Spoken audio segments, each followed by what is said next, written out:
어제의 몸은 무주의 다음 행선지는 장수이다. 그런데 지도 앱으로 검색해보니 52km나 된다. 그리고 길이 표고차도 400m나 되어 쉽지 않은 길이 될 듯하다. 나는 이틀 전인 영동에 머물 때부터 무주에서 장수까지 가는 방법을 고민하다가 결국 이틀에 걸쳐 나눠서 걷기로 했다.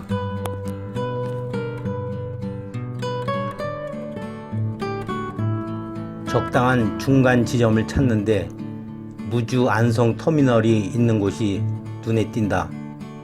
면사무소 소재지이고 주변에 상가는 제법 있는데 숙소로 잡을 만한 곳이 여관 한 군데밖에 없다. 전화했더니 남자가 받는데 공사장 일하러 온 거냐고 물어본다.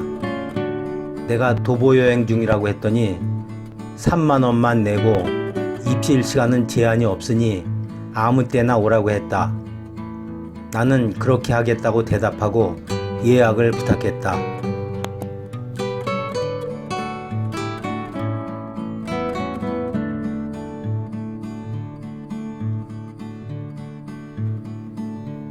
어제 무주에서 이발소를 갔는데 70대쯤 된 노인이 사장 겸 종업원 역할을 혼자서 다 하는 곳이었다. 인상도 험하게 생겼고 배도 많이 나와 체중이 100kg은 훨씬 넘을 듯한데 보기와 달리 이발과 면도 그리고 머리 감겨주는 것조차 꼼꼼하고 시원하게 잘 해주었다. 거기다가 내가 이발하는 동안 심심하지 않도록 재미있는 옛날 학창시절 얘기까지 해주니 금상첨화가 따로 없었다.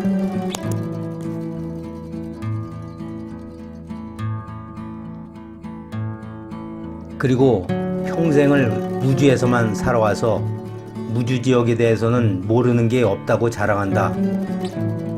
내가 무주 읍내에서 하루 머물 거라고 했더니 무주 지역의 모텔 하루에 3만 원이면 이용할 수 있고 여관은 2만 원이라고 했다. 내가 5만 원에 예약했다고 하니 달라는 대로 다 주지 말고 깎아야 한다고 했다. 그리고 안성면의 여관도 2만 원이면 될 거라고 귀띔해 주었다.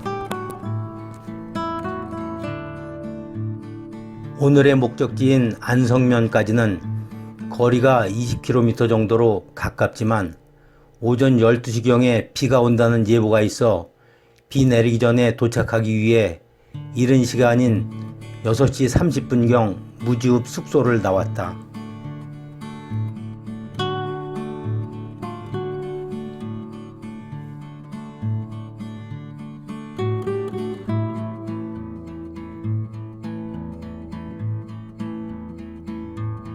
걷다가 잠시 친구로부터 걸려온 전화를 받고 물도 먹기 위해 잠시 멈췄는데 기어다니는 벌레 한 마리가 도로변 펜스 위에 붙어있는 게 보인다. 생각해보니 사실 벌레가 얼떨결에 기둥을 타고 올라오기는 했지만 내려가기는 쉽지 않을 것 같다. 아닌 게 아니라 옆을 보니 길을 찾다가 탈진해서 그대로 햇볕에 말라붙어 죽어있는 놈들도 보인다. 나는 나뭇잎으로 벌레를 털어 풀숲으로 갈 수 있도록 구해주었다. 또 옆에도 한 마리가 있어 역시 털어내려 주었다.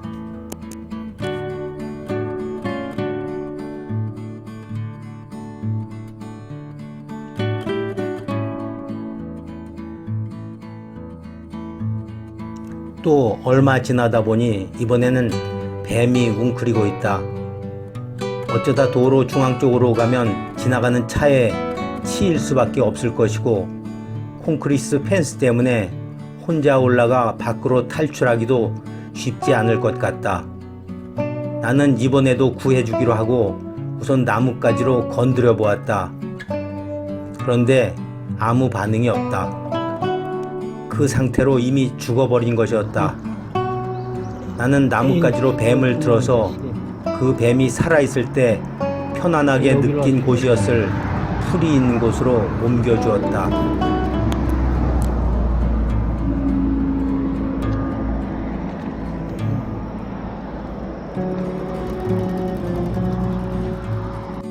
나는 인간들은 도로를 만들어 편안하게 살지만 동물들은 그 대가로 길과 보금자리를 잃고 때로는 목숨을 잃는다고 생각하니 한 인간으로서 동물들에게 미안하다는 생각이 들었다.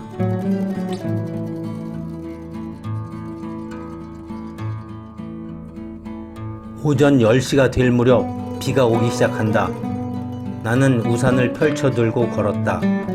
어제 더위 때문에 고생한 걸 생각하니 오늘은 출발할 때부터 흐렸고 비도 오니 불편하기보다는 오히려 시원해서 걷기에 좋다.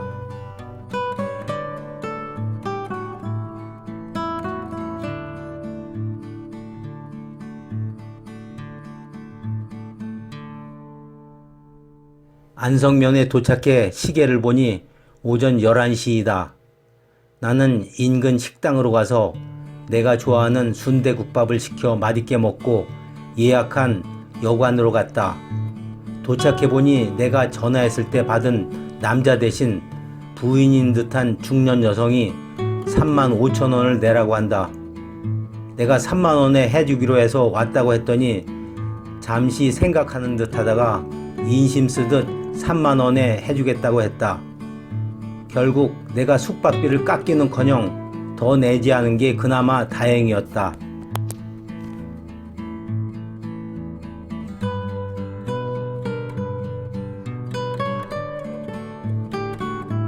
나는 여관 측에서 공사장에 일하러 오는 사람들은 장기 투숙하는 경우가 많다 보니 상대적으로 우대하지만 일반 관광객들은 거의 다시 오기 어려운 사람들이라고 바가지를 씌우는 것 같다는 느낌을 받았다.